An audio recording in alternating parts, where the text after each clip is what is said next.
Hola a todos. Hoy contamos con el profesor Miguel Ancho Bastos. Profesor, para empezar, si tuviera unos 5 o 7 minutos para convencer a alguien de que hay que abolir el Estado es el mal y que el anarquismo es la solución correcta, ¿cómo lo haría?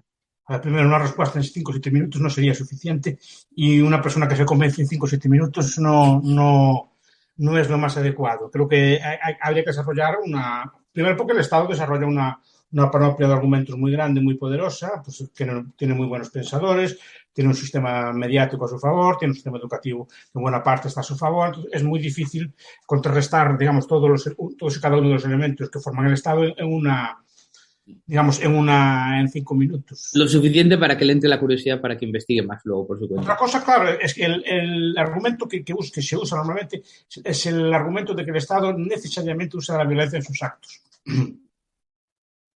Y yo creo que eso es lo que puede hacer al principio radicalmente injusto, ¿no? Porque el Estado es necesariamente un iniciador de la violencia, bien sea en su financiamiento, bien sea en su actuación. Esto es un elemento que debe ser discutido. ¿Hasta qué punto es legítimo que un ente que se basa en el uso de la violencia, repito, que puede hacer funciones que sean buenas, puede hacer algún tipo de cuestiones que pudieran ser necesarias, pero la cuestión es por qué tiene que hacerse de forma violenta? La cuestión es, esas funciones que presta el Estado podrían prestarse de otra forma que no fuesen a través del monopolio de la violencia. Repito, el monopolio de la violencia es la definición clásica del Estado de Max Weber y de otros autores, ¿no? Que el Estado básicamente es un ente que ejerce la violencia y que intenta monopolizar ese uso según un territorio determinado. La pregunta es, ¿se podría hacer de forma pacífica las funciones del Estado? ¿Por qué es necesaria esa violencia? Esa es la cuestión. Y si me quisiera dar un solo punto, un solo aspecto, yo empezaría por ese. No entraría si es más eficiente o menos eficiente, que es el argumento liberal clásico, ¿no? O si qué funciones debe tener o si tiene unas funciones propias. ¿No? La pregunta ¿es necesaria realmente la violencia para el uso de la actividad humana para regular o coordinarnos entre nosotros? Esa es la pregunta que haría yo. Mover la carga de la prueba, ¿no? A la otra persona y decir, Claro, bueno, ¿por sí, qué? sí. Claro, ¿por qué un ente necesitaría la violencia? Repito, se puede discutir lo que hace o no hace, si podría hacerse de una forma mejor o peor, pero no es esa la cuestión. Y eso es lo que plantea, por ejemplo, Weber, el problema de la naturaleza de la autoridad política, que es decir, que el Estado en última instancia, y lo va demostrando, siempre se tiene que basar en la fuerza. O en el monopolio de la fuerza o en la amenaza de una fuerza. Y le pregunto, ¿no hay una alternativa mejor a esto? Esta es una cuestión. O Schumpeter Si dijera una cuando, sola, claro, ¿qué? Schumpeter cuando dice que todo lo que presta el Estado, todos los servicios que presta el Estado se han prestado anteriormente por el mercado. Así es. Sí, pero es que eso no es solo una cuestión. Es decir, que se presten o no es como si fuera indiferente que se prestaran de una forma o de otra. ¿No?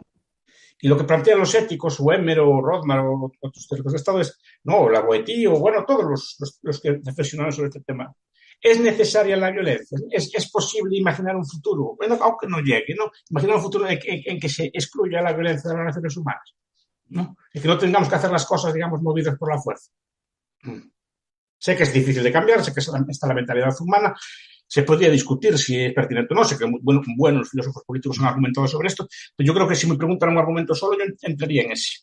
Y en ese futuro nos coordinaríamos a través del mercado, precios de mercado y No solo el mercado es una de las cuestiones, a través de códigos éticos, por ejemplo, las religiones o así, tienen una función también, o de valores compartidos, por ejemplo, algunos autores, creo que Yuval Levin y otros, ¿no?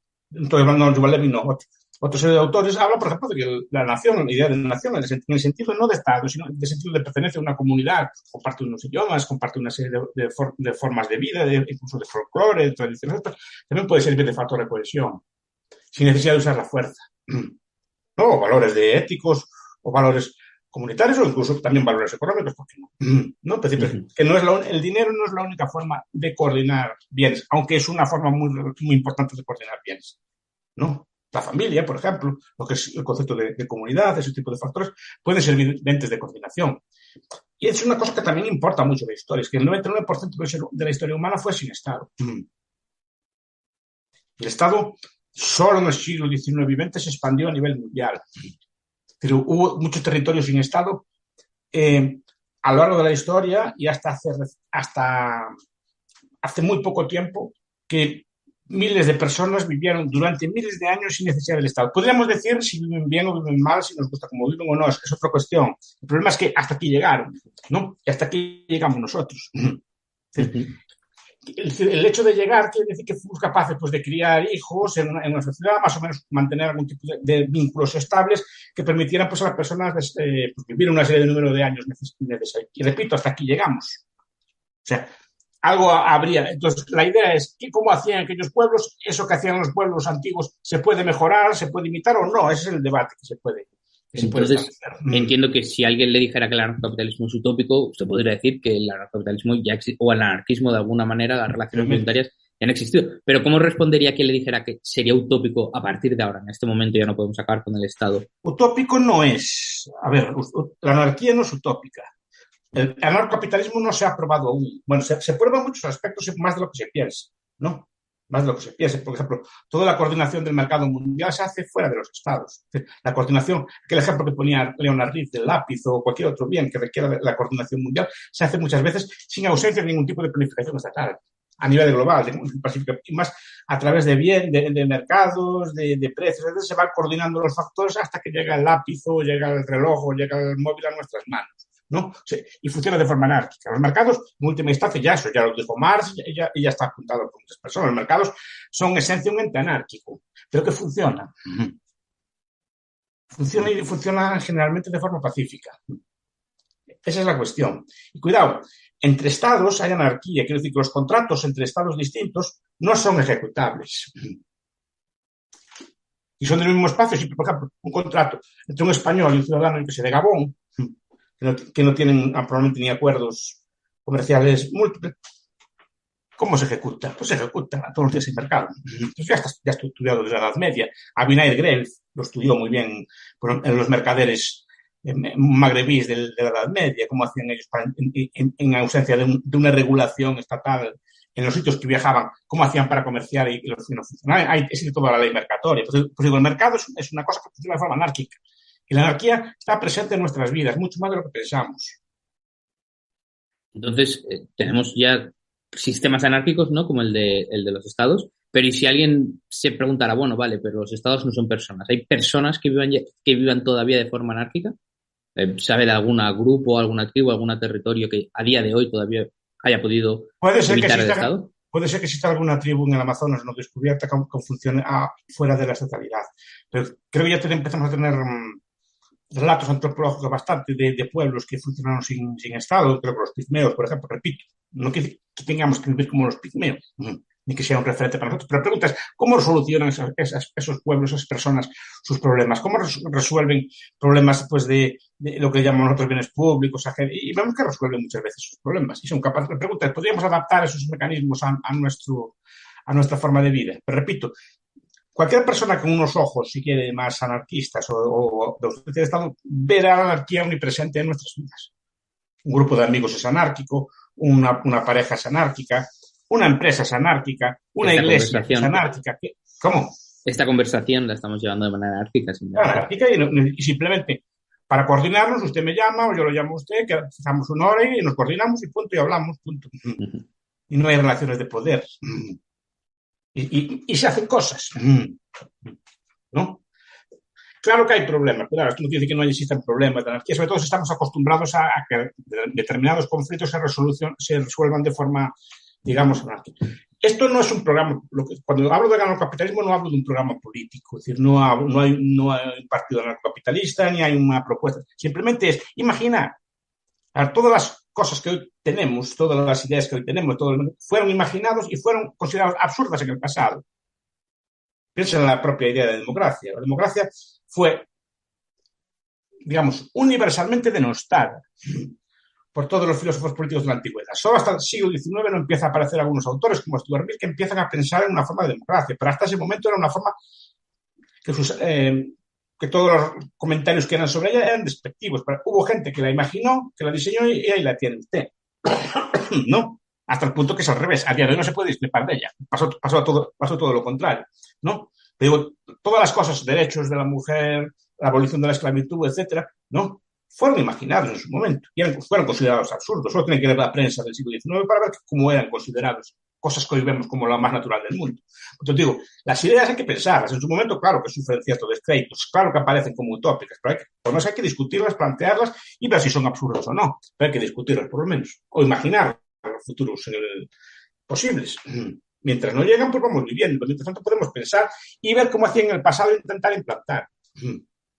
De hecho, el estilo, ahora que comentaba lo de la democracia, el estilo de democracia que tenemos ahora, donde hasta las mujeres votan o la gente por el hecho de ser mayor de edad, sin ningún otro requisito vota, hubiera sido considerado utópico no hace tanto. Totalmente utópico. La propia idea de sufragio universal. Uh-huh. Aunque fuera solo masculino. Era también considerado, fue muy debatida en España a finales del siglo XIX, un debate terrible sobre el tema, sobre si extiendes el sufragio a todos. Al principio, el todo solo incluía a los varones, pero en pues incluye a toda la población mayor de edad, gracias a Dios, ¿no? Sí. Pero decir que eran cosas consideradas utópicas. Aún nos acordamos cómo se tiraban a las mujeres, aquellas feministas famosas, sufragistas, que se tiraban delante de los caballos para pedir el voto. Y eran muchas veces ridiculizadas. Cualquier idea que es nueva es ridiculizada. Pero hay que pensarla, hay que discutirla. A lo mejor es absurdo, a lo mejor no, hay que pensarlo. Seguramente no. ¿Y qué harías de la teoría anarcocapitalista? ¿Cree que todavía le falta investigar o le falta estudiar más a fondo? Hay que estudiar problemas concretos, ¿no? No se puede saber todo, es decir, aún queda todo por investigar. Todas las soluciones, por ejemplo, yo creo que lo que se debe más estudiar, o por lo menos teorizar más, es la cuestión del ejercicio de la violencia. Entonces, cómo se mantendría un orden público, cómo se mantendría, por ejemplo, la paz entre estados, etc. Aunque hay materiales, es bueno investigar en esos temas, ¿no? Sí, pero yo justo de todo eso, yo es que tengo una respuesta. Después, por ejemplo, un tema que es muy interesante, el urbanismo. Uh-huh. Es una gente que le parece... Es uno de los temas que, curiosamente, más tabú le parece a la gente. Es decir, por ejemplo, el diseño de las ciudades, ¿no? Es decir, que esto de que hay como zonas especiales que hay que conservar, etcétera, que tienen como una serie de normas que el Estado tiene que proteger, es mucho más tabú a lo mejor discutirlo, que se puede discutir a favor o en contra, pero es mucho más tabú que a lo mejor discutir políticas económicas, que pueden parecer mucho más radicales. Pero todo lo que se refiere al arte o al urbanismo o así, por mi experiencia se considera mucho más radical que otro tipo de soluciones, pero por ahí, por ejemplo, habría que estudiar. ¿Cómo se financiaría el arte? ¿Cómo se financiaría este tipo de cosas, no? Aunque haya yo lo que creo, sí. Yo lo que creo, y a ver si está de acuerdo conmigo, es que el tema sobre todo de la responsabilidad, es decir, yo creo que la teoría libertaria de castigo, cuando hay un castigo claro, cuando hay un dolo, ¿no? Cuando hay un daño, está bastante claro, o por lo menos bastante estudiado, ¿no? Tenemos la teoría austriaca de castigo, que la desarrolla sobre todo Bloch, luego tenemos a Friedman por un lado dando la suya, sí. Al matrimonio de los Morrison por Linda y Tani dando la suya distinta. Tannehill, exacto, justo, gracias. Dando la suya, pero lo que es responsabilidad, lo que es, ¿qué pasa si yo estoy paseando a mi perro y mi perro va y muerde a esta persona? ¿Quién es la culpa? ¿Cuál es el castigo exacto? Ahí es el área que me parece... es eso que hay que debatir. Ese tipo de debates se inhibió por la aparición de la ley positiva, o sea, la ley que es el Estado quien determina en cada caso quién es el culpable y quién es el inocente, elimina, por ejemplo, todo ese tipo de derecho de torts, ¿no? Justo. De pleitos que se podría haber evolucionado. Eso también, por ejemplo, afecta a los derechos de propiedad, en lo que se refiere, por ejemplo, al medio ambiente. Eso también se inhibió. Al no poder establecer derechos individuales, por ejemplo, a que no te contaminen, donde tú estás, eso, y el Estado regular, digamos, quien tiene derecho a contaminar, que no se inhibió, digamos, el desarrollo de todo ese potencial de posibles soluciones a problemas medioambientales, problemas de responsabilidad de ese estilo que apunta usted. Sí. Rayo me contaba una anécdota muy graciosa que decía que una vez Randy Barnett conoció a Rothbard y estaba contento por conocer a Mr. Libertarian y le dijo, bueno, pero ¿qué pasaría aquí si un rayo rompe una rama del árbol que está en mi casa y cae sobre tu casa? ¿Quién tendría que pagar a quién? ¿Cuánto? Todo. Y Rothbard decía, bueno, lo primero hay que acabar con el Estado y luego ya llegaremos a eso. Yo creo que en parte puede ser una anécdota graciosa, pero sí que es verdad que ese tema es un tema de los que menos investigados están y donde me parece que más habría que profundizar. Sí, habría que profundizar mucho, porque eso se inhibió. Eso se frenó todo con el desarrollo de nuevas formas de legislación. Es decir, que ley es lo que decide el Estado, que es ley.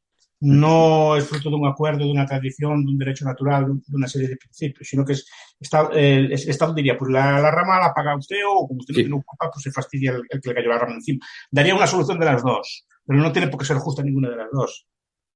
Habría que ver si por ejemplo, fue usted imprudente a la hora de colocar la rama, etcétera, ese tipo de cosas, así, ¿no? Sí. Quizás es una de las cosas que solucionarán con la tradición, ¿no? Es decir, Habría una tradición, más o menos, como hay en muchos aspectos. Yo creo que yo vivo un poco en el rural, muchas soluciones de estas que los libertarios les sorprenden, en el rural están resueltas. Ese tipo de cosas más o menos estarían resueltas. Y igual que las entradas, ese tipo de cosas. ¿Y qué pasa si tengo una propiedad y me la rodean todos los demás y no me dejan salir de ella? No. Nosotros tenemos una cosa que se llama servidumbre de paso. Que cuando adquiere una finca, adquiere como una servidumbre de paso. Si no, no adquiere la finca. Y esa finca normalmente que está rodeada de las demás tiene algún tipo de derecho de paso. Esas cosas son muy pleiteadas aún, pero mucha gente moderna no las tiene. Piensa que la propiedad es toda suya y que los demás le pueden cercar todo lo suyo. Porque la propiedad es un concepto que está... La propiedad no es algo natural. Eso hay que tenerlo claro. Porque en el sentido que está siempre evolucionando. Y está siempre cambiando según vaya la ley, según se vayan haciendo descubrimientos o se vayan haciendo o se vayan desarrollando nuevas fórmulas o nuevos conceptos. Por ejemplo, nadie pensaba a principios del siglo en la propiedad, por ejemplo, del espectro radiográfico, del espectro de radio, porque no se conocía, nadie le daba importancia a eso. Cuando aparece la radio, empiezan a aparecer derechos de propiedad sobre esto. Tiene que estar respecto a la evolución. Hay debates, por ejemplo, sobre la evolución de lo que se llama la sociedad anónima o la sociedad limitada. Es decir, que es un invento también que antiguamente los romanos no lo conocían, tal cual lo conocemos hoy, sino que se desarrolló en la Edad Media, ¿no? También el concepto de límites de propiedad. Es decir, los romanos decían hasta la propiedad está el cielo y está el infierno. Todo lo que hay encima de mío es mío y todo lo que hay debajo es mío. Ahora se matiza con el aire, con los subsuelos, etcétera. Es decir, que no es una cosa es una cosa que está en perpetuo cambio. Por ejemplo, todo el debate sobre los derechos de propiedad intelectual. Ahí tenemos un tema nuevo de debate que tiene que ver con la evolución del propio derecho de propiedad, ¿no? Y se van cambiando, se hacen condominios, se hace, por ejemplo, la propiedad horizontal, por ejemplo, que se puede hacer una propiedad de una casa por semanas, ¿no? Como hay algunos sitios, que usted tiene derecho a una semana de propiedad son cambios y no pasa nada. ¿Sí? Pero eso todo se inhibió muchas veces. Se inhibió esa evolución desde el derecho común, sino que ahora es el Estado que legisla y determina pues, a quién le corresponde la propiedad del espectro, por ejemplo, a quién le corresponde otro tipo de bienes, ¿no? Incluso, por ejemplo, la regulación de externalidades, ¿no? Ahora, por ejemplo, hay un debate en muchos sitios de España sobre las campanas, ¿no? A mucha gente se queja que las campanas no les dejan dormir y quieren, sobre todo gente, por ejemplo, recién llegada de las ciudades, que le molesta ir al campo que las campanas suenen, que aún suenan, ¿no? Como suenan muy parroquia, por ejemplo. A mucha gente, no aquí, pero en muchos sitios le molesta las campanas, que las despierta. La ley tradicional diría, mira, ¿quién llegó primero? Usted fue a vivir a un sitio que había campanas. Pues usted fue, coming to the Nuisan, usted fue al problema y las campanas llevan sonando allí 1000 años, usted llegó hace poco, tiene que adaptarse usted, no puede decir que los demás quieren cambiar a usted, ¿no? Otra cosa que estuviera tan tranquilo y empezaran a sonar las campanas de repente. Entonces ahí tendría mejor derecho usted. Pues que ahora no dice el Estado, no, simplemente llega usted, reclama y le tienen que parar de tocar las campanas. Porque hace ruido. Porque el Estado legisla de esa forma, ¿no? Sin atender a los que llegaron antes. Lo cual también genera incertidumbre, ¿no? Porque igual ahora la legislación es de una manera y mañana es de otra y usted pensaba que estaba protegido y luego resulta que no. Ahora porque le cambian la ley, pasa con todo el urbanismo. Usted tiene una finca y mañana le dicen que es rústica. O mañana se la pasan urbana. Pero mañana no le deja, o sea, no tiene una propiedad usted. No solo hay un cambio en la propiedad, sino en el uso de la propiedad. Lo que se está debatiendo ahora sobre los montes, ¿no? Es decir, los montes ya no son suyos, aunque sean suyos, usted no puede hacer, no siquiera casi ni puede talar un árbol sin permiso, tiene que pedir un permiso al gobierno para que le deje talar un árbol o recoger piñas o limpiar su terreno, necesita como de permisos para todo. Entonces, ya no es suya la propiedad, el uso solo determina. Casi ni puede pintar una casa de color que quiera. En muchos sitios no necesita, tiene que adecuarse a una norma que le ponga. Porque alguien consideró que es más estético así. Por eso digo que las intervenciones peores son las que se refieren no a los viejos debates de los bienes públicos, las externalidades o las asimetrías, no, estética. La estética debe ser de los argumentos de política pública menos justificados, pero más poderosos. Los argumentos estéticos. ¿Por qué no puedo poner un piso más en mi casa? Porque es fea. Alguien dice que es feo. ¿Por qué no puedo poner acero en una zona vieja, acero o cristal? Es feo. Alguien dijo que es feo, pero es mi casa, no es igual, no es suya. Porque es feo, decimos nosotros que no puede hacer determinadas cosas. ¿No? Sí. Pero repito que es mucho más poderoso ese tipo de argumentación en muchos aspectos. Todo el urbanismo se basa en eso. Bueno, casi todo, es decir, se basa en esto. ¿Por qué no puede construir donde quiera? Porque no sé qué, la ciudad tiene que estar no sé qué con su medio rústico. No, alguien decide que ese espacio es rústico y tiene que conservarse así. ¿Por qué? O sea, y es un cambio también de la propiedad, porque usted conserva la propiedad formal, pero no el uso. Y todo un debate sobre los parques naturales, que he oído estos días en estos debates de los incendios. Es decir, la propiedad es suya, pero no su uso.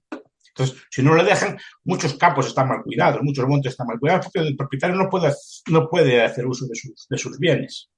Que después sí son suyos a efectos de impuestos, otro tipo de cosas, pero no son suyos en el sentido del uso. Y es un cambio también en la propiedad, en el derecho de propiedad.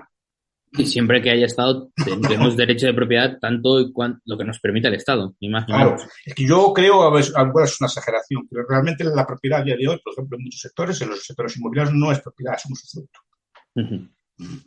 No me parece ninguna exageración, yo también lo creo. Tenemos propiedad fiduciaria, tenemos. Es un usufructo y determinadas cosas pues le dan una especie de derechos que pueden ser expropiados. Uh-huh. Sí, en cualquier momento. A mí nada, pero me expropiaron hace poco un pequeño campo que tengo, me expropiaron para hacer un paseo, pero ni siquiera ni siquiera se negoció el precio, ni siquiera me pagaron el precio que me cobraron los impuestos.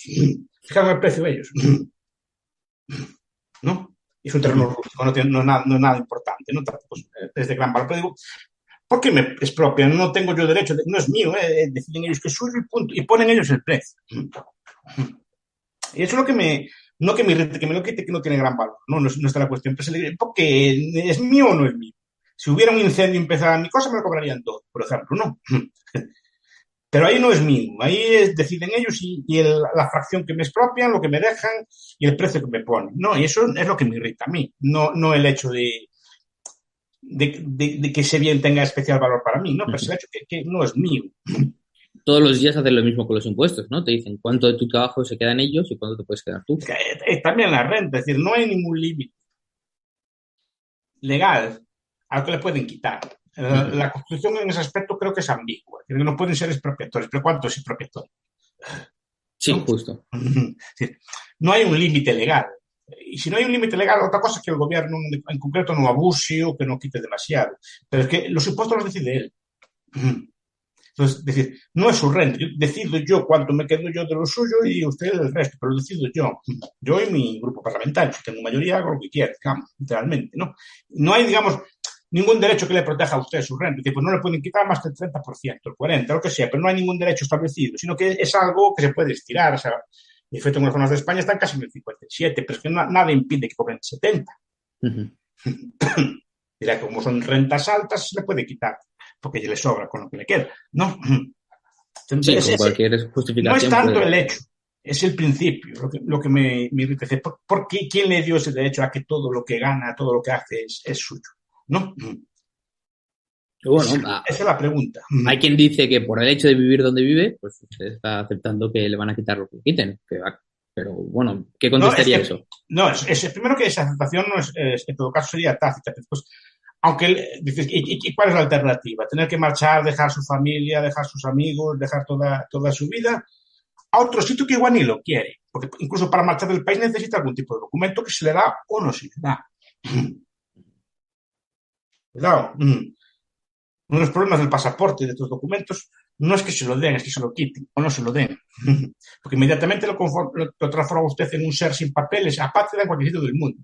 Se convierte usted inmediatamente en un ser sin derechos, allí donde vaya. Y ese documento, ¿se lo dan o no? En España, pues gracias a Dios, pues un Estado de Derecho se lo dan normalmente, pero podrían perfectamente no darse, ¿no? Hay países del mundo que no se lo dan a todo el mundo. Sí, pero nos cobran un impuesto de salida cuando te vas, así que... También te cobran un impuesto de salida, pero me refiero al hecho de que no es esto que se vaya usted, se va usted si le dan permiso para irse. Y si otro país lo quiere aceptar. No es que yo soy libre de marcharme si me quiere. Y si me dejan marchar del país. Bien. ¿No? Sí. Y si yo tengo propiedades, por ejemplo, digamos que yo tengo propiedades que están aquí antes que el Estado. El Estado, vamos a decir que se fundó con la última Constitución, ¿no? Pues, no, ese es el hecho, ¿no? Es decir, no es que usted lo acepte, no lo acepta, o que no lo acepte, da igual que no lo acepte. ¿Qué más da que lo acepte que no lo acepte? Sí. Todos los detalles, ¿no? Y ahora, cambiando... Una pregunta que hago yo retóricamente. Sí. Es decir, yo puedo comprar una tierra en un desierto español, que son los Monegros, un sitio que no haya nadie, una cosa así, de esa España vaciada. Puedo comprar un territorio, vivir yo solo allí, comprado con mi dinero, puedo vivir yo sin salir de allí, de acuerdo con mi ley, o tengo que estar registrado igual también. Puedo yo excluirme del Estado si quiero. Y aunque sea viviendo como los crudívoros, viviendo así en una cueva, sin nada, podría hacerlo.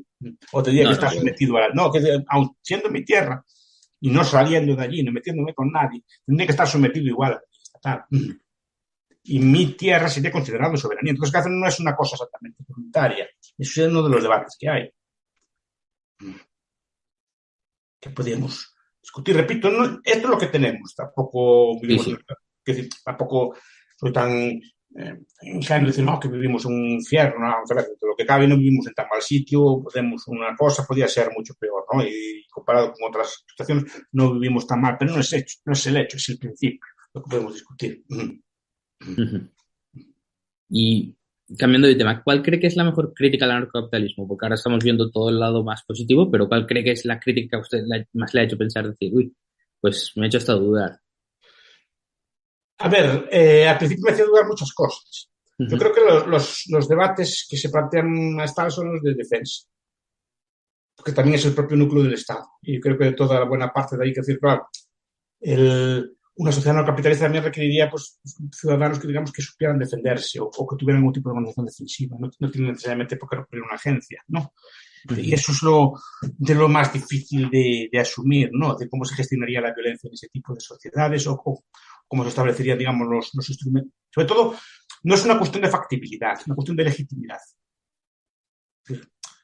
¿Es legítimo que yo preste justicia en un pleito entre dos personas? Es decir, no.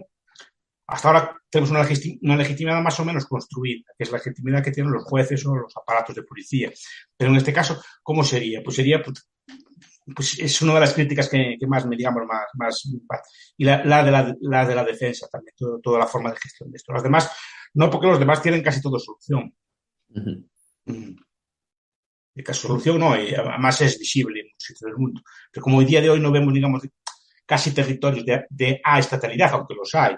No hay muchas zonas de la Tierra que, aunque están sometidas a la soberanía de un Estado de forma nominal, no están dominadas por los Estados. No hay todas las zonas que controla Boko Haram, por ejemplo, todas las zonas en los narcoestados que están controlados por los narcos, en grandes territorios, incluso cuentan con aeropuertos propios, etcétera. Así que hay muchas zonas del mundo que no están, aunque son de un Estado, no están dominadas por un Estado, ¿no?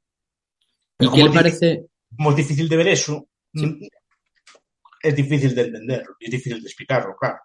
Supongo que la idea primera cuando hay un Estado es la anarquía, piensa la gente en peleas de todos contra todos, es una especie de salvajismo, es estilo Hobbes, ¿no? Que es como funda el Estado. Cuando los estudios lo hicieron algunos anarcos capitalistas americanos, y por ejemplo en las épocas de Katrina o en las épocas de grandes catástrofes, la gente coopera, no pelea una con la otra. Es un tópico que la gente se pelea uno con la otra cuando normalmente se toma un Estado o fruto de algún tipo de conquista o de guerra violenta, ¿no? Cuando una tropa de saqueadores o algún ejército invade una ciudad, eso es lo que se considera anarquía. Personalmente no es anarquía, es una tropa que conquista y que vaya. Cuando hay conflictos así, la población tiende a responder bastante bien. Dicen los que estudian esto. Sí, el libro de Emily Chambly Wright y Virgil Thor, por ejemplo, el de la economía política del Katrina, sí, un muy buen libro. Sí. ¿Y qué opina de la solución que propone los contratos de dominancia asegurada que propone Alex Tabarrok a los bienes públicos? ¿Cree que se podría aplicar de manera eficiente a la defensa? Los contratos de dominación asegurada, los que propone Alex Tabarrok, son contratos en los que te aseguras que la gente va a contribuir, porque si bien contribuye y se consigue financiar el bien, pues recibirá la utilidad de que se recibe el bien. Y si no, lo que propone es asegurar a esa gente que se le va a devolver lo que ha donado más una comisión. Es decir, tú tienes el incentivo siempre de colaborar. Sí, de colaborar. Puede ser una forma, pero yo creo que los bienes públicos en general, es que el concepto de bien público es un concepto un poco escurridizo, porque No, que dice que es un concepto que no acabo de entender yo bien, o sea, en el sentido que tal como lo plantea Samuelson, como lo plantea Coss, ¿no? Es un bien que sería muy difícil o que no se financiaría en cantidad óptima, ¿no? Pero ¿cuál es la cantidad óptima de un bien? Para que sea correctamente financiado. Y Tabarro, creo que el problema de Tabarro, lo que está diciendo usted, es que ¿cómo se define cuándo un bien es óptimo? Pues ¿cuándo hay suficiente defensa? A lo mejor la defensa que hay ahora es suficiente para usted. Para mí puede ser poca, para otra persona puede ser demasiada. Es decir, ¿cuál es la cantidad correcta de defensa? Porque eso también es algo subjetivo. Es decir, cada persona tiene unos miedos o unas sensaciones de seguridad distintas, ¿no? Es decir, ¿cuánta seguridad hay que prestar para que sea suficiente el bien? Y dice la defensa, dice las carreteras para muchas personas son bien, para otras son mal. De hecho, hay muchos ecologistas que se oponen a grandes vías de grande capacidad o defienden vías más pequeñas o cosas de ese estilo. Es decir, ¿cuál es la cantidad correcta a prestar de ese bien? ¿No? Y si no se quiere financiar, será por algo. Porque muchos bienes públicos, técnicamente, lo que explica Walter Block, ¿no? Por ejemplo, un perfume es un bien público, se aplican los criterios de Samuelson o los criterios del matrimonio Musgrave, ¿no? Es decir, que matrimonio, el perfume no es no rival, esto es decir, yo no puedo excluir a nadie de que lo huela, y una persona más a olerlo no me afecta a mí.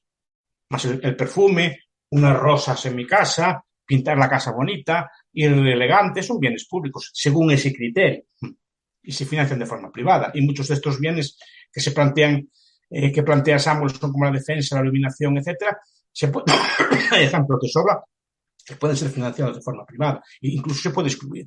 Bueno, a mí me convence más el argumento de Hoppe de que no existe, o por lo menos desde la escuela austriaca, no creo que existan los bienes públicos. Es un bien como otro cualquiera, se le llaman público. Exacto. No obstante, me gusta la solución que encuentra Tabarrok para decir, bueno, yo no creo que exista el bien público, sobre todo no de manera dinámica, cualquier cosa que antes ha podido ser considerado un bien público, puede que en el futuro no lo sea porque se encuentra una manera de excluir fácilmente a alguien. A ver, hay mecanismos de exclusión. El padre Ripoll siempre me habla de las fiestas, ¿no? Las fiestas en Galicia, muchas de ellas no las financia el ayuntamiento, las financian los vecinos. Fiestas del patrón, San Virgen de los Dolores o Santa Marina o San Roque o lo que sea, la financian los vecinos. Es decir, hay mecanismos de exclusión, por ejemplo, pasan los que piden con una bolsa y le piden dinero para la fiesta, punto. Después subasta el puesto de las rosquillas, el puesto de la fiesta, se financian de una forma. El cura a lo mejor cede el campo de la fiesta, es decir, se colaboran entre todos. ¿Qué pasa? Quien no da, en las fiestas como que se le excluye, me dijo él, ¿no? No se le invita a la cena, es decir, no se le paga un vino, es decir, se le hace ver que no contribuyó, ¿me explico? Si se financia no suficientemente, yo sé que en estas fiestas, además, muchas veces hay rivalidades entre vecinos para pujar más, para que salga su nombre. Se puede financiar, que no sé si es óptimo o no es óptimo, que se puede financiar en ausencia de Estado. Y hay mecanismos de exclusión de bienes públicos de este estilo. Y supongo que mecanismos de exclusión de otro tipo de bienes se pueden establecer también. Sí, bueno, como decíamos, de si existían los bienes públicos o bienes sí, existe. Yo creo que también, como la externalidad, son conceptos que no existen, son conceptos de definición, ¿no? De que se define ese bien como público, pero no tiene nada de particular. Por ejemplo, dice un concierto, la iluminación pública. Vamos a ver, la iluminación pública para unos es un bien, otros para un mal. Prueba a tener una lámpara en frente de su casa. No puede bajar, no tiene que tener la persiana bajado. El día, si no, siempre le entra la luz. Es decir, y no alumbra por igual a toda la calle. Igual que un concierto, no es lo mismo verlo en primera fila en una buena butaca que verlo atrás de todo. Así que no es, aunque el concierto sea para todos, no es lo mismo igual para todos, ¿no? O la defensa, no es lo mismo tener un militar para defender a una persona que uno para defender a todo Estados Unidos. No, porque además la defensa y la seguridad hablan como si fuera un bien homogéneo. Todos sabemos que en España no toda España está igual de decidida. Por ejemplo, a nivel de seguridad, hay zonas de España que son más inseguras que otras. Y lo sabemos todos. Sabemos que determinados barrios de Madrid, de Vigo, de Coruña o de Barcelona, de Sevilla, no son todas las zonas iguales. En tranquilidad y seguridad, y lo sabemos todos. Pero todos somos españoles, sí, somos españoles, pero unos viven en un sitio más inseguro que otros. No sé cómo es la prestación, pero no es porque no es un bien homogéneo. Ni todos los españoles tienen la misma educación. o teniendo educación pública, no todos los colegios son iguales, no todos los colegios públicos son iguales, ni todos los hospitales públicos son iguales, ni todas las universidades públicas son iguales. Es lo que estoy diciendo, según le toca una u otra. No es un bien homogéneo, que depende de los profesores que tengan, de los médicos que tenga, o del personal que tenga, del tipo de la calidad de policías que tengan, cantidad o calidad de policías que tengan, no va a ser igual. Y a nivel de defensa externa, no todas las zonas están igual. Entonces sabemos que hay zonas que son más peligrosas que otras, que hay zonas que si hubiera, por ejemplo, un conflicto con Rusia, serían las primeras en ser bombardeadas. Eso sabemos todos, porque son sitios que se consideran. En cambio, otras zonas nunca serían bombardeadas, por el motivo que sea. Porque están vacías o porque no son estratégicas o lo que sea. Y hay zonas que en caso de una invasión se sacrificarían para mantener una línea de defensa, por ejemplo. No todos somos iguales. Hay ese mito de que el sector público es igual para todos. No es igual para todos. Depende de quién lo preste. Eso hay que tenerlo en cuenta, por ejemplo. Entonces digo, no es un bien. Más, para algunas personas lo que se llama bien público puede ser mal público. Sí, sí, totalmente. A lo mejor alguien tan pacifista que odie la guerra, odie verlo, aunque sea para defenderla. La defensa, por ejemplo, es como la defiende. La defensa puede ser una defensa pasiva, pero puede ser una defensa activa, en el sentido de, o ¿cómo le llaman esto? ¿Cómo le llaman? Preventiva. Es decir, que ataco a otro país porque pienso que me va a atacar a mí. Y es una guerra ofensiva. O tengo tropas en países que no tienen nada que ver con nosotros, por supuesto, para defender del terrorismo yihadista. Espere, es decir, para una persona que no es imperialista, eso puede ser un mal y no quiere gastar en eso. No tiene ningún interés en bombardear Malí, por ejemplo. A lo mejor no sabe ni dónde está, ¿no? Y ahora que hemos mencionado a la escuela austríaca para hablar de los bienes públicos, ¿por qué hay tantos economistas dentro de la escuela austríaca que se acercan al anarcocapitalismo? ¿Qué relación hay entre esta escuela aparentemente libre de valores y el anarcocapitalismo? No, porque es por las conclusiones que mucha gente que conozco yo, por ejemplo, dice, no, es que claro, es llevar el liberalismo, la no intervención al extremo. Quiero decir, el problema del liberalismo es, dice, pues hay unas cosas que el mercado debe funcionar, que el gobierno no debe intervenir, Smith, bueno, todos los clásicos, Cardo, todo así, no debe intervenir en el comercio exterior, o sea que hay unas cosas que el Estado, digamos, no debe intervenir en ellas. Y hay cosas en las que sí debe intervenir, ¿no? Pues la defensa, las obras públicas, la seguridad, etc., ¿no? Las 4 funciones del Estado. La pregunta es, ¿y qué tienen de peculiar esas cosas? Como que se plantea un liberal que se plantea sobre sí mismo, vale, ¿y estas cosas por qué tienen que ser estatales? Porque la defensa tiene que ser estatal, ¿no? Si la no intervención es positiva y genera efectos benéficos, ¿qué tiene de por qué la defensa o las obras públicas o este tipo de cosas tienen de particular para que no puedan ser prestadas de forma privada? Por eso es una deriva. Si tú eres un crítico con el intervencionismo y entiendes, por ejemplo, los argumentos del cálculo económico en el socialismo, también los aplicas a un Estado no socialista, ¿no? Uno de los problemas que tiene el Estado es que los fenómenos de cálculo también se lo aplican internamente. Las políticas públicas, por ejemplo. ¿Cuánta educación tiene que haber? ¿A qué precio? ¿Cuántos profesores? ¿Dónde situar las escuelas? ¿Cuántos años de educación? ¿Debe haber algún tipo de tasa o no? Son problemas de cálculo en última instancia. ¿Qué es lo que tenemos que enseñar en las escuelas? ¿Qué asignaturas? ¿Qué tipo de estudios? En los ciclos de formación profesional, ¿qué temas? ¿Cómo se establece eso? ¿No? Son problemas de cálculo. El mercado más o menos lo resuelve. Pues la escuela, según la escuela que sea, pues la pondremos en el centro de Madrid o la pondremos en las afueras o arrendaremos por hora. O sea, a lo mejor tenemos que cobrar tal tasa o tenemos que enseñar tal cosa o lo que sea, ¿no? Ese tipo que son muchas preguntas, son muchos problemas técnicos a resolver. ¿Cuánto hay que pagar a un profesor? Por ejemplo, todos los profesores tienen que cobrar lo mismo independientemente de lo que enseñen. Tienen que todos los profesores cobrar lo mismo independientemente de dónde enseñen, o sea, en qué ciudad cobren, etc., ¿no? Los salarios, por ejemplo, de los profesores o así muchas veces están fijados para toda España. Y no es lo mismo en el centro de Madrid que vivir en un pueblo de Galicia. El sueldo es el mismo, pero no rinde más en otros sitios. ¿Me explico? Entonces, ¿cómo se ajustan esas cosas? Y vale lo mismo un conocimiento que otro. Por ejemplo, en la universidad. ¿Deben cobrar todos los profesores universitarios como cobran ahora lo mismo? Es una pregunta. No tengo respuesta, ¿no? Pero está claro que en algunos sitios hay más demanda de profesores o que no quieren ir allí y mucha gente competente no va porque los salarios son bajos. En otros sitios el salario es el mejor que pueden optar en la universidad o otros mejores que pueden optar. Entonces, deben cobrar lo mismo. ¿Cómo se asignan los factores ahí? ¿no? O en el GBEO, y lo mismo con la justicia. ¿Cuántas obras públicas? ¿De qué calidad? ¿De dónde a dónde? ¿No? ¿Cómo hacemos eso? Ferrocarriles, aves, aeropuertos, vías de alta capacidad de carretera, vías simples. ¿Qué hacemos? ¿No? Lo decides políticamente. Y lo podrás hacer más o menos bien, podrás hacer demasiado en un sitio, demasiado poco en otro. Ese es el problema. Y esos problemas de cálculo también se aplican al propio Estado. De ahí que un economista austriaco consciente vea problemas también en el propio funcionamiento del Estado. Mismo la defensa, lo mismo en todo. Es decir, y si la intervención es buena, porque no es buena, y si la intervención es buena en esos ámbitos, ¿por qué no es buena? Por ejemplo, en aspectos, por ejemplo, si la intervención es buena en la justicia, ¿por qué no es buena a la hora de fabricar patatas o de producir patatas, por ejemplo? ¿No? O la pregunta inversa, si el Estado no sabe cómo fabricar patatas, ¿por qué crees que va a saber cuáles son las leyes necesarias para poder fabricar patatas?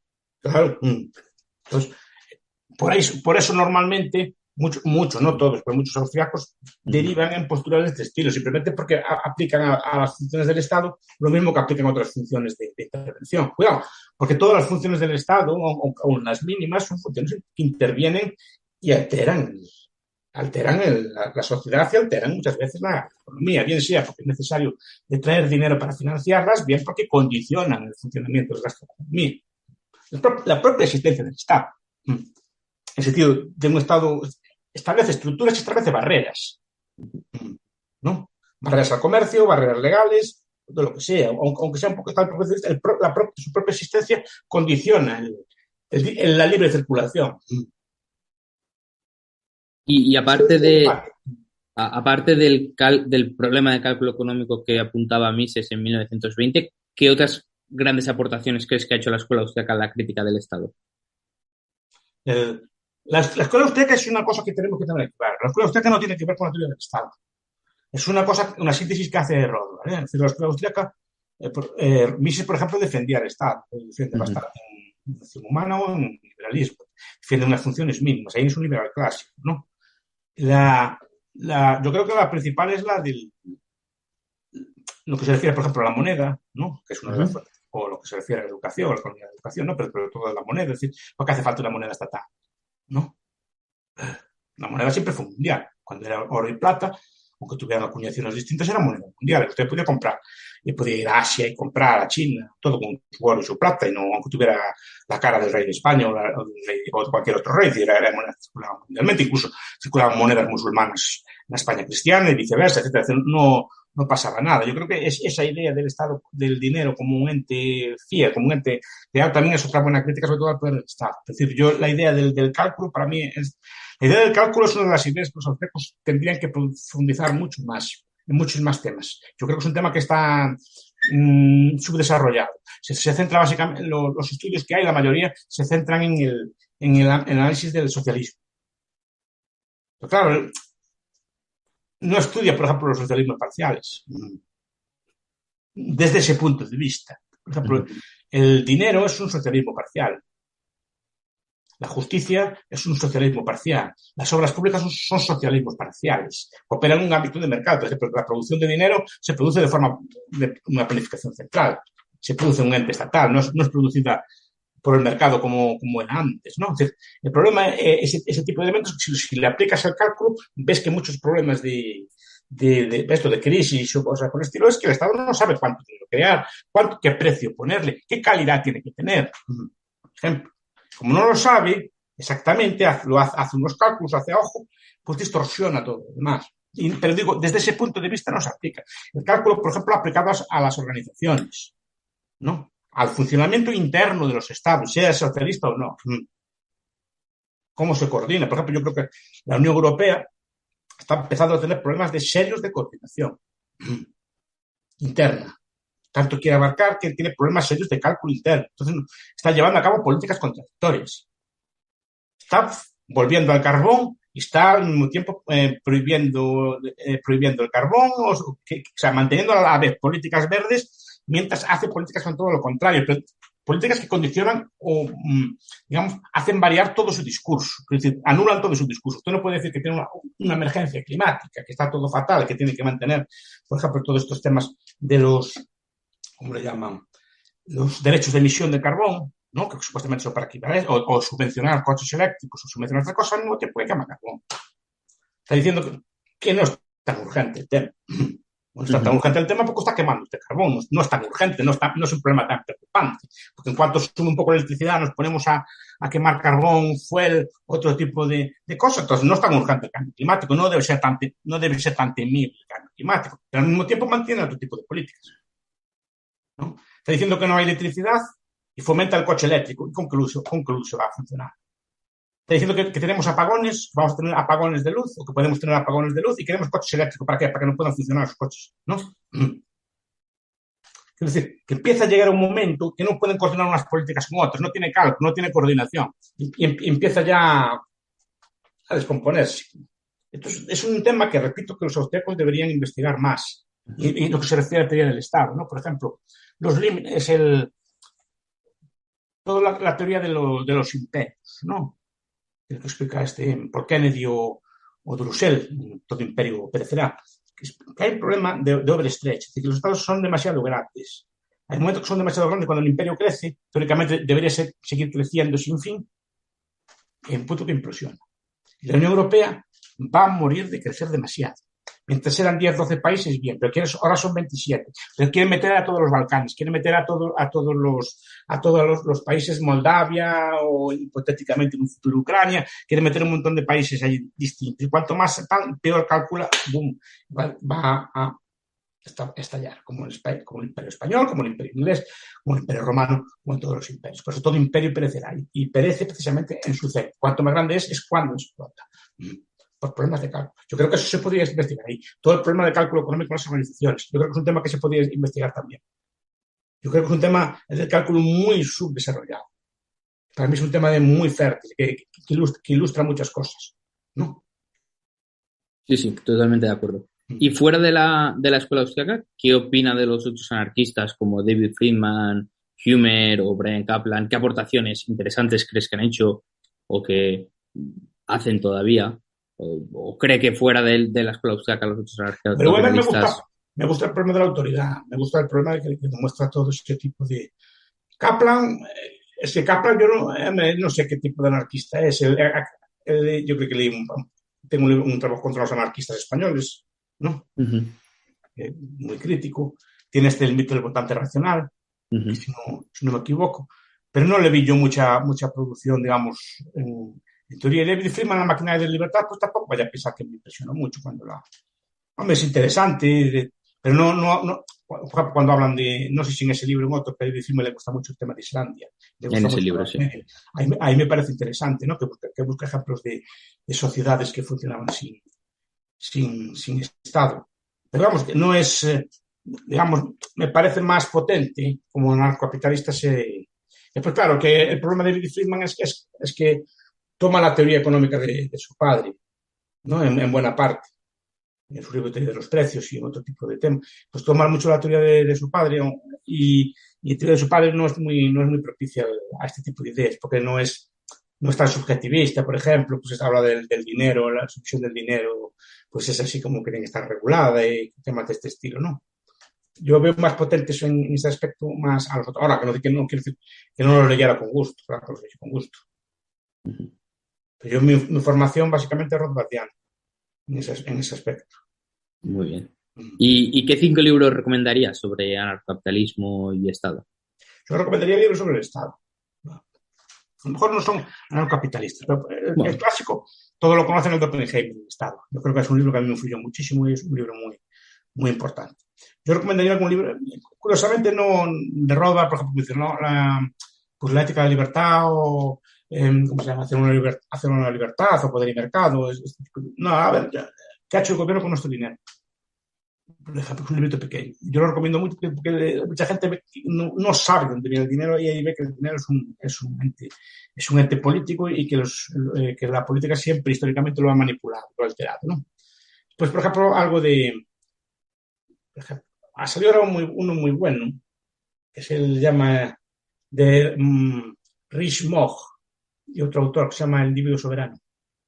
Sí. Ese libro es muy interesante, porque también plantea el Estado como un ente predador, ¿no? No es un libro...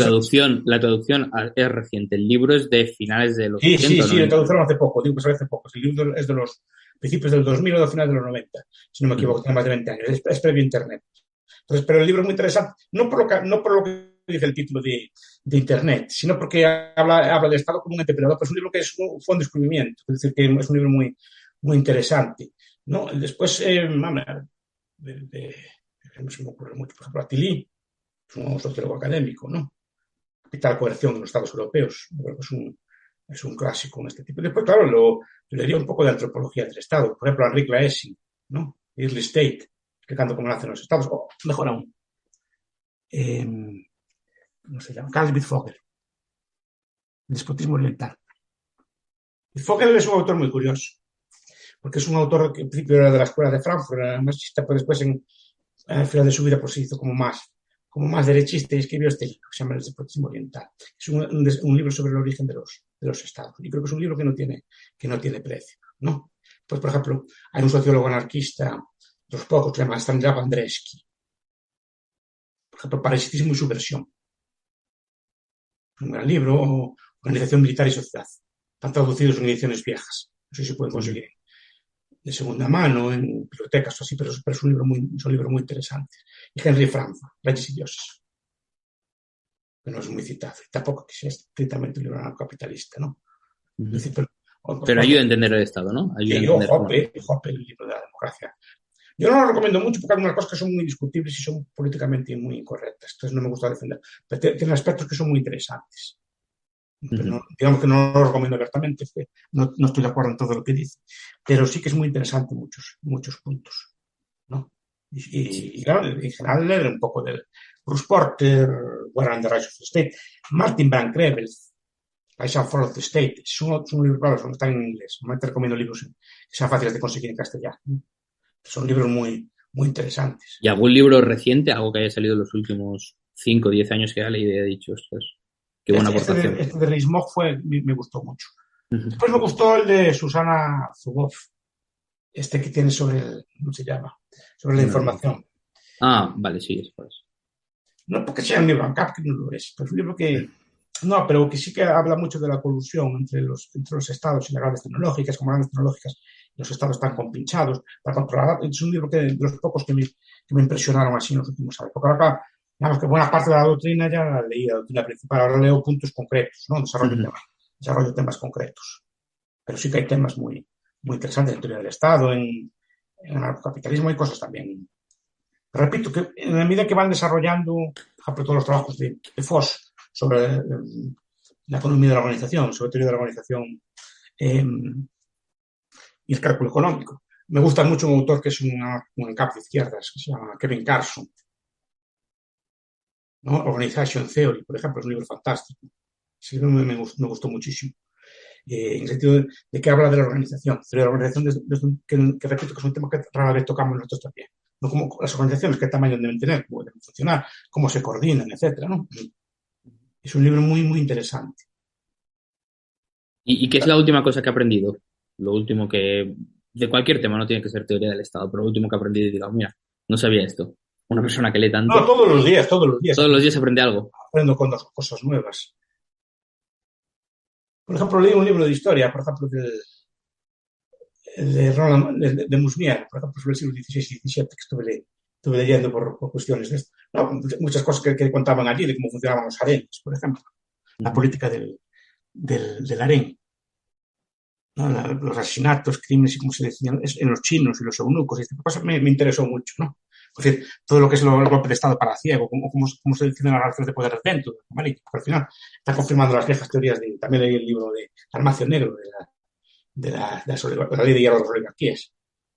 Es un libro que me repasó muchos temas interesantes al respecto y que tiene una bibliografía muy, muy buena, ¿no? Pero esta idea de la política de los harenis, cómo funciona, que al final el poder se decide en una camarilla, en un pequeño grupo, y son las peleas entre ellos, entre los distintos grupos de eunucos, los genízaros, los jefes del ejército, como todos entre ellos se asesinan, se estrangulan, cosas por el estilo, y de ahí se decide el poder. Pero no tiene nada que ver con el pueblo. Pero también porque el sultán solo no manda nada, el emperador solo manda nada, necesita siempre de un clan. También hay una sobre Olivares, que me interesa mucho la la política de la España en la decadencia, que también es una cosa conocida, ¿no? La idea, leí de un libro sobre Olivares, ¿no? ¿Cómo es? Sobre el siglo XVII en España, ¿no? Y sí, una biografía de Olivares, me gusta mucho. Hay la de Eliot, y hay una parte me interesa mucho también, como España también decae precisamente por exceso de tamaño. La España del siglo XVII, que era un imperio mundial, no es capaz, se le levanta Cataluña, se le levanta Portugal, se le levantan los vascos, no es capaz ni siquiera de mantener sus tropas, no es capaz de pagarlas. Así que creo, estoy hablando de memoria, creo que Portugal se pierde se queda en independencia, pero los mercenarios no van porque no tienen sueldo, no tienen dinero para pagarse. Entonces, simplemente por eso, como no tienen sueldo, pues se marchan para casa. Así que no había un imperio tan potente como decae en plenitud. Es decir, cuando teóricamente dominaba buena parte de América, buena parte de Europa, allá va todo, ¿no? Derrumbado por falta de recursos y por falta de capacidad de controlar todo aquello. Porque en cuanto empieza a derrumbarse una parte, es como que las demás lo ven débil y lo imitan, ¿no? Entonces, ese aspecto lo veo como corroborar un poco lo que estuvimos diciendo hasta ahora. Sí, sí, sí. Y por último, y terminamos, si pudiera tener una conversación con cualquier personaje histórico, persona viva ahora mismo, alguien de que quisiera aprender algo, A mí me ¿quién gustaría sería? hablar con Robert, por ejemplo. Sí, pues, no, Con Rothbard. sí. No, pero digo por curiosidad. Uh-huh. Así de hablar con grandes estrategas o políticos no es mi idea, ¿no? Porque los políticos muchas veces, hay políticos muy grandes y estadistas muy grandes, pero yo creo que hacen las cosas pero no saben por qué las hacen. A ver si me explico. Yo veo un futbolista, veo como que tiene un genio natural para el balón. Pero no es porque lo sepa, sino porque se le da bien. No sé si me explico. Es un conocimiento como tácito, pero no es algo que él haya aprendido en un libro, sino que le dan una pelota, no sé cómo hace y juega. O un cantante que ya tiene gestos o tonos o cosas, aunque después puede educarlos, sino parte de una voz previa o de unos otros. Pues los políticos muchas veces hacen las cosas, siguen las reglas, como el futbolista juega al fútbol, pero no saben por qué lo hacen, ¿no? Entonces muchas veces hablan con políticos, aunque sean muy hábiles, no saben lo que están haciendo. O sea, saben que están haciendo unas ideas, tienen unas intuiciones, tienen una serie de cosas, pero no saben teorizar lo que hace. Es raro el político que es capaz de explicar por qué lo hace o cuáles son las leyes de la política. Y en cambio, muchas veces los que conocen las leyes de la política por carácter o por lo que sea no son capaces de aplicarlas o porque no tienen las habilidades de gesto, de maniobra que tiene el político. Entonces, muchas veces, claro, el político para hablar no es tan interesante. De hablar me interesaría hablar con un académico de estos, ¿no? Tipo Con Rothbard Rothbard, sí. Sí, Sí. digo, Rothbard por Mises o esto sería interesante de todo con Rothbard. No, Rothbard de personalidad tendría que ser parecido a usted, por lo que contaban de él. No, él dicen que era más simpático, ¿no? Que era más así. Más. Era un Más, genio. no sé.